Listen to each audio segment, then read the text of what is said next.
last week, the Baltimore Sun's Brian Wacker got an interview with Adam Schefter, who's as plugged in as anybody when it comes to contract talk. However, it's very hard to be plugged in to contract discussions between Eric DeCosta and Lamar Jackson, two of the most secretive people I've ever come across in this NFL business. I know because I worked with Eric DeCosta. I know how scouts' minds work. They want no information out there ever until, signatures are on the dotted line. They do not like information out there even 2 minutes before they have locked up people, whether it's a draft pick or a free agent. Lamar Jackson, we know he keeps his inner circle tight. So I don't know how much Adam Schefter, who's the king of getting news, how much he actually knows. But he was asked by Brian Wacker about the situation that's going on in terms of trying to renegotiate and give Lamar Jackson a contract extension. Obviously, for that to happen, Lamar would need to become the highest paid quarterback again. Right now, he's number 6 in terms of average pay per year. But Adam Schefter says re-signing Lamar Jackson to an extension is a, quote, no-brainer. When you have a franchise quarterback, it's like having a bank you can always borrow against. We see it all the time with all these other great quarterbacks. It's so true. Ravens fans are always reminding me for sure that the cap you can manipulate it. But this is the easiest place to go do it. It's when your quarterback is making a ton of money, but it's not just any quarterback. It has to be a quarterback that is going to be around for a while. And the Ravens are going to want to hold on to Lamar Jackson for his entire career. And so Adam Schefter goes on. The value for Lamar Jackson is the top. When Lamar gets paid, he's going to be the highest paid player in football, just like he was last time. I think every contract he signs, probably until he decides to hang up his cleats, he's going to be that guy. Every new extension. Could you imagine every couple of years? Here's another, $70 million check? Oh. I mean, just keep coming. Just keep them coming. And that's the incentive for all these quarterbacks, including Lamar Jackson, right? You continue to extend because every time you do, you get a fat check. And another one's just 2 or 3 years away. And then the team just keeps kicking it down the road and you just keep collecting checks. Just one right after another so that they can manipulate the cap to put somewhat of a good team around, expensive quarterbacks. So what could the time frame look like? Adam Schefter says, I'm sure at some point before the start of the season, no rush, the Ravens will probably address Lamar Jackson's contract. I would like to think they've already met. Remember Eric DeCosta way back right when the season ended in January said that he was going to take a trip down to Florida to meet with Lamar. So my guess is the discussions have already begun. But Adam Schefter says before the start of the season. Says if you can get his contract redone, make him happier, and it's not putting the organization at financial risk, which it wouldn't, then you get that done, and that's what I expect that they'll do. So Lamar, I remember the first time around was like, I'm not negotiating during the season. So I'm with Adam Schefter. It's going to happen this season. Got to start before the season begins. Lamar Jackson made that clear last time. And so if he's going to be the highest paid, what is that going to be? Well, in overall money, he's got to beat Josh Allen at $250 million over 6 years. In terms of yearly average, well, the number one spot right now is Dak Prescott at $60 million. So that's where you're looking. You're looking to beat $60 million per year, that $250 million guaranteed from Josh Allen. Meanwhile, that's a big deal, by the way, to get that done. Can finally finish up some things here in the offseason of this year, but also you'll know what you get to work with going forward in 2026 and beyond. And you can start making plans of how you're going to build around Lamar each and every year. Meanwhile, remember last week, Browns GM Andrew Berry comparing Jalen Milroe to Lamar Jackson. He said that Milroe may be the only quarterback when he gets in the NFL who's faster than Lamar. I think we all realized that was silly. Maybe a good idea to compare any rookie to Lamar Jackson. But that's what he did. We reacted to it last week. But what about the guys at Nightcap? Chad Ochocinco, we all said, oh, that's silly. Of course, Lamar's faster because we have each quarterback's pro day times. Plus, when you talk about it, we're really talking about Lamar's elusiveness. Nobody can copy that. But Chad Ochocinco took it to another level. He felt like it was, quote, disrespectful. Got rare physical talent.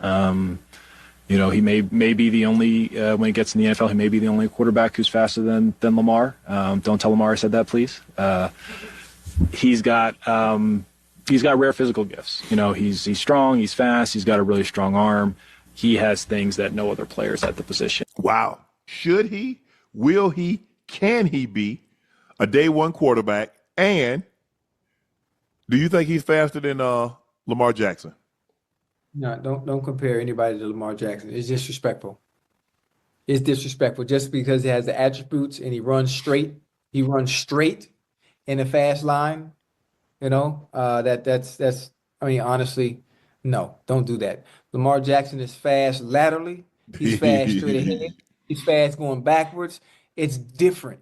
Lamar Jackson is different. And even putting him in the conversation, Jalen Monroe, as great as he is, I watched him at Alabama. Phenomenal dude, I love what he's doing. He's going to have the opportunity to change someone's franchise. Hopefully he gets the opportunity to do so because obviously the Browns have done, not so much of a good job at picking quarterbacks for a very, very long time. But it's mad disrespectful, even in a joking manner, to compare Jalen Monroe to Lamar Jackson. Outside of that, he just compared the speed, nothing else. Yeah, I mean, but don't even do that part either. Don't even do that part. It's so funny. Lamar ran low 4.3s. 4.34. And yeah, Jalen ran 4.37. And then he says faster than Lamar Jackson. Like, what are we doing? You didn't do your homework? Did you not do your homework? Come on now. Yeah, Lamar's speed is a very he got rare speed. All right, so Chad Ochocinco saying that it's disrespectful. I agree with everything Chad said there, although I don't take it as disrespect. I mean, more than anything, I'm like, don't do that to Milroe. And I also see it as, well, everybody sees Lamar as the standard. So to me, it's a compliment. It's a compliment when people are trying to compare people to Lamar Jackson. People want quarterbacks to be as good as Lamar Jackson. They need Lamar Jackson, a Lamar Jackson-like guy out there. They're convincing themselves that there's a Lamar Jackson guy out there. So, if they say, well, he's as fast as Michael Vick, well, then Michael Vick becomes the standard. No, Lamar Jackson's the standard.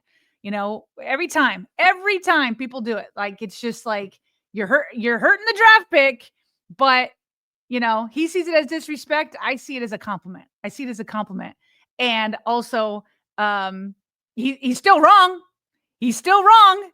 GM Andrew Berry, he's still wrong. But the fact that people keep putting Lamar in their mouths when trying to compare quarterbacks that are up and coming, all they're saying is Lamar Jackson's the standard and they wish they had him.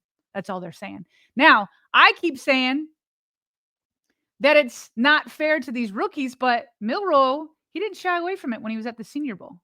He said when he was asked about Lamar, he gave a lot of respect. He said, as a young quarterback that's aspiring to go to the NFL, that definitely puts a smile to my face, and I definitely love watching Lamar. Secretly, I'm actually a Ravens fan.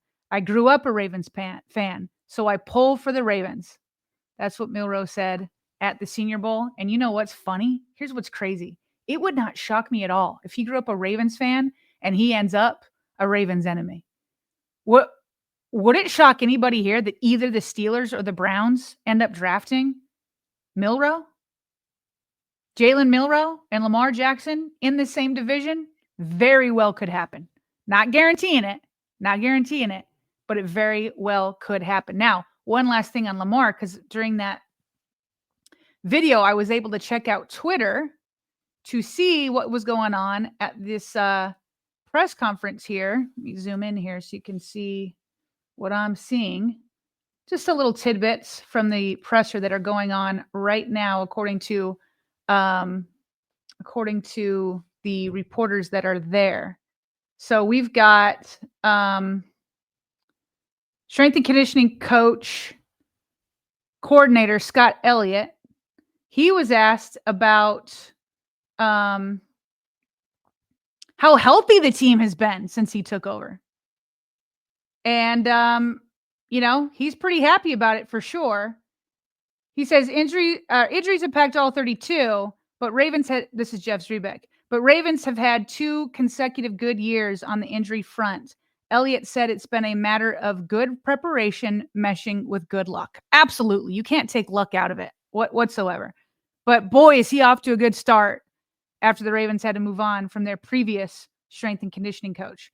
Now, speaking about Lamar Jackson, they asked him, how do you expect Lamar to report? Because the last couple of years, we've seen Lamar kind of toy around with his weight. He wanted to see how he felt at a heavier weight in 2023 or 2024. Then he came back last year, skinny Lamar. And I remember before we even saw him, Isaiah Likely was like, dang, he's fast. And so according to Scott Elliott, Lamar is going to come back again as skinny Lamar. That's how he will be returning. That's been his goal. So I assume that is what we'll see. Ryan Mink here. Lamar Jackson's leaner build last offseason was a big storyline. Scott Elliott, who oversees the Ravens strength and conditioning program, said his plan is the same this year after an MVP caliber season. Sounds like Roquan Smith is on the podium right now. We will definitely grab audio, the best audio from it for tomorrow. He's talking about how things didn't go the way they wanted to last year. So he wants to improve upon that. So that's their leader that they got in the offseason workouts right now. I don't expect Roquan will be there for the entire, I think it's 9-week program, but he's showing up, showing that he's still the leader, being there on day one, maybe trying to set the standard. And I think that's usually what the Ravens try to do, is they try to like rotate their leaders being at these workouts. So sure, for some of the OTAs, you'll see like Lamar there. Some of the OTAs, it'll be Kyle Hamilton. Some of the OTAs, like that's more how they try to do it. Don't make all of the leaders be there all the time. I mean, it is voluntary, but it's nice when they volunteer to be like, you know what? Okay, Marlon Humphrey, I'll be the leader, for this week of off-season training camp. And so it looks like Roquan Smith is that guy right now.